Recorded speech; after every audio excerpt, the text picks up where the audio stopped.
Tenkailasnatha Temple, popularly known as Vadakkannatha Temple, is a globally acclaimed monument connected to Thrissur festival. The beautiful paintings of the temple are counted as the ancient Kerala murals of medieval India.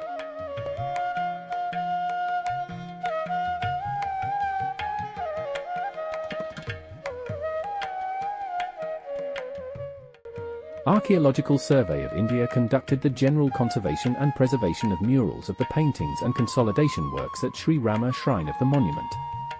The paintings had bulging, fading, and cracks in the renderings due to diurnal temperature and high humidity during rainy seasons.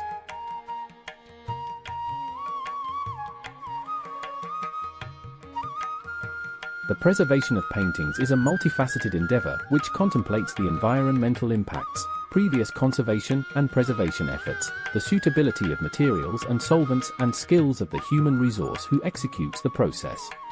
The process of conservation and preservation of murals were on from June 2022 onwards and completed in March 2024.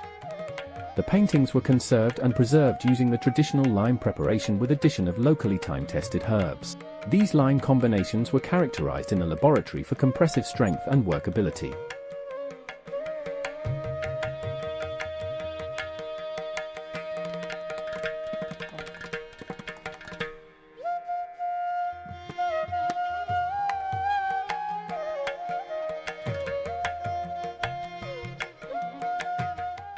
Finally, the paintings were given preservation coating to reduce the environmental impacts on the paintings.